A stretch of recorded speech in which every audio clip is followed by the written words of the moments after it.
హైదరాబాద్ లో గణేష్ నిమజ్జనానికి సర్వం సిద్ధమైంది. ఇప్పటికే కొన్ని చోట్ల నుంచి గణనాథులు హుస్సేన్ సాగర్ కు చేరుకోగా రేపు దాదాపు 50,000 గణేష్ విగ్రహాలు నిమజ్జనం కానున్నాయి. దీంతో ఈ నిమజ్జనం కోసం అధికారులు పకడ్బందీ ఏర్పాట్లు చేశారు.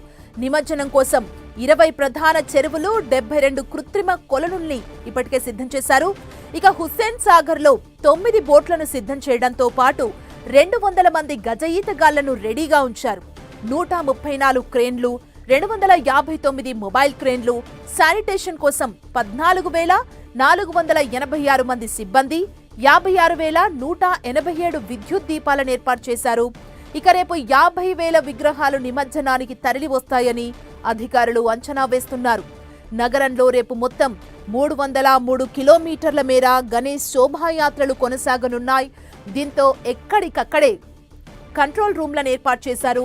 నిమజ్జనం వేళ ఎలాంటి అవాంఛనీయ సంఘటనలు చోటు చేసుకోకుండా 30,000 మందితో పోలీసు బందోబస్తు ఏర్పాటు చేశారు. ఇందుకోసం 160 యాక్షన్ టీంలు రంగంలోకి దిగాయి.